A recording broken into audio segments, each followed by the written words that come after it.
တပွဲတဲ့ပိုကောင်းလာတဲ့ကစားဟန်နဲ့ FA ကမှာ Brighton ကိုဂိုးပြတ်သိမ်းခဲ့တဲ့လီဗာပူးတသိန်းလုံးနီးပါးခြေစွမ်းပြခဲ့ပြီးအိမ်ကွင်းနိုင်ပွဲနဲ့အတူနောက်တစ်ဆင့်တက်ရောက်သွားပြီဖြစ်တဲ့ Arne Slot ရဲ့လီဗာပူးနဲ့အဝေးကွင်းမှာ3ပွဲဆက်အရှုံးကိုရင်ဆိုင်သွားခဲ့ရတဲ့ Brighton တို့ရဲ့ FA ဖလားပွဲစဉ်လေးကိုပွဲပြီး3သက်ချက်လေးလုပ်ပြီးသွားချင်ပါတယ်အားလုံးပဲမင်္ဂလာပါ MILAN Football Match ကနေကြိုဆိုလိုက်ပါတယ်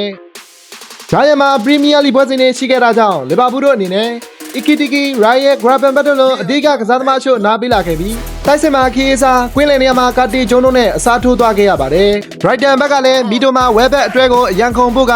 လူငယ်ကစားသမားတွေနဲ့သာပွဲထွက်လာခဲ့ပြန်တာပါ။အစောပိုင်းမိနစ်တွေမှာတော့နှစ်သင်းစလုံးအနေနဲ့ဘောလုံးတွေကင်ထားကြရင်တာမန်ပေးပို့မှုတွေလောက်သာရှိခဲ့ကြပြီးတစ်ဖက်နဲ့တစ်ဖက်အကဲခတ်နေခဲ့ကြပါတယ်။အဓိကတိုက်စစ်တွေပါမလာခြင်းကပွဲကိုအေးဆက်နေစေကမိနစ်30ဝန်းကျင်လောက်မှသာဂိုးပေါက်ကန်ကြရှို့တွေ့မြင်ခဲ့ရတာပါ။အင်ရှင်အသင်းအနေနဲ့မိုဟာမက်ဆာလက် ဖလော်ရီယန်ဘီယက်တို့ရဲ့အတူစိတ်တွေမှတစ်ဆင့်ပွဲတမိုကိုစတင်ခဲ့ကြပေမဲ့ Brighton တိုက်စစ်ကအမှတ်မထင်ကန်ချက်တချို့ကလည်းလီဗာပူးဘက်ကိုထိုးနှက်လာနိုင်ခဲ့ပါတယ်။ပွဲချိန်34မိနစ်ရောက်မှာတော့လီဗာပူးတို့ဂိုးရဖို့အတော်နီးစပ်ခဲ့ကပြည့်တဲ့ပေါ်မှာတစ်ဆင့်ဆိုဘိုစလိုင်းကန်ချက်ကိုကိုဒီကဘိုခေါင်းတိုက်အဆုံးသတ်ပေးခဲ့တော့လဲလူကျွံသွားခဲ့တာကြောင့်သာပယ်ဖြတ်ခံခဲ့ရတာပါ။ဒီနောက်ပိုင်းအင်ရှင်အသင်းရဲ့ကစားဟန်တိတိတသားအားကောင်းလာခဲ့ပြီး Brighton နောက်တန်းကိုတောက်ချောက် PRB တိုက်စစ်စီရင်ပထမပိုင်းပြီးကနေမှာပဲမီလော့ကာကရဲ့ဖြစ်တင်မောကိုကာတီဂျုံပြေးဝင်ပိတ်သွင်းနိုင်ခဲ့လို့လီဗာပူးတို့အဖွင့်ကိုရရှိသွားခဲ့ပါတော့တယ်ဒီကနေ့ပွဲမှာမီလော့ကာကအနေနဲ့ခက်စစ်ပိုင်းကိုအမှားရမရှိတေးသေးတက်ကစားနိုင်ခဲ့ပြီးတိုက်စစ်လိုက်ပါမှုမှာလည်းတာမန်ထက်ပိုတဲ့စွမ်းဆောင်ရည်မျိုးပြသသွားခဲ့တာကြောင့်အမှန်တကယ်ကိုချီးကျူးစကားဆိုသွားရတော့မှာပါ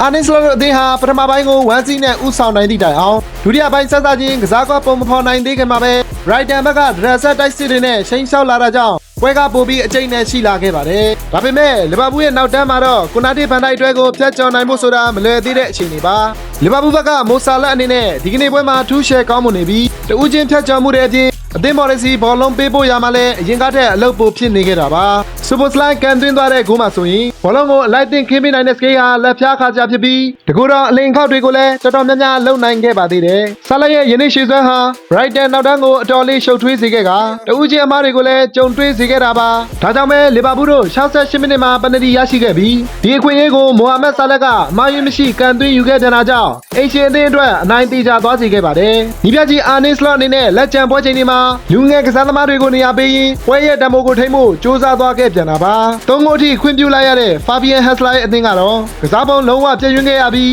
ရီယိုအန်ဂူမူဟာရဲ့ကန်သွင်းချက်သာ VAR အဆုံးဖြတ်ရခဲ့ရင်ဒီယာဒီ Brighton ရဲ့ဂိုးအပြတ်ဆုံးရှုံးပွဲတောင်ဖြစ်သွားနိုင်ပါတယ်။ပွဲချိန်နောက်ပိုင်းမှာလူစားဝင်လာတဲ့လီဗာပူးတိုက်စစ်က Hugo Ikitiki ဟာဒီကနေ့ပွဲမှာလည်းသွင်းဂိုးမရရှိခဲ့ပဲသုံးပွဲဆက်ဂိုးပေါက်ပြောက်တဲ့ပြဿနာကိုရင်ဆိုင်သွားခဲ့ရပါတယ်။မိနစ်90အပြည့်မှာတော့ Brighton ကိုအိမ်ကွင်းအဖီမှာလီဗာပူးတို့3ဂိုးပြတ်နဲ့အနိုင်ရရှိခဲ့ကပြိုင်ပွဲဆုံးနောက်ဆုံး5ပွဲမှာ4ပွဲနိုင်တပွဲရှုံးဆိုတဲ့ရလဒ်နဲ့ပြည်ငိမ့်တဲ့ဆွဲဆောင်ရည်ကိုဆက်ထိန်းထားနိုင်ခဲ့ပါတယ်။ပရိသတ်တို့အနေနဲ့ဒီနေ့ပွဲပေါ်ဘလို့သုံးသပ်ရှင်ပါသလဲ။မိုဟာမက်ဆာလက်ရဲ့ရှေ့စွမ်းအပေါ်ရောဘလို့တွေးမြင်မိသလဲဆိုတာကွန်မန့်မှာဝင်ရောက်မှတ်ချက်ပေးသွားလို့ရပါတယ်။အသေးအသေးတွေအတွက်ကျွန်တော်ရဲ့ channel လေးကိုလည်း like and follow လေးလုပ်သွားပေးခဲ့ကြပါဦး။အားလုံးကိုကျေးဇူးအထူးတင်ပါတယ်။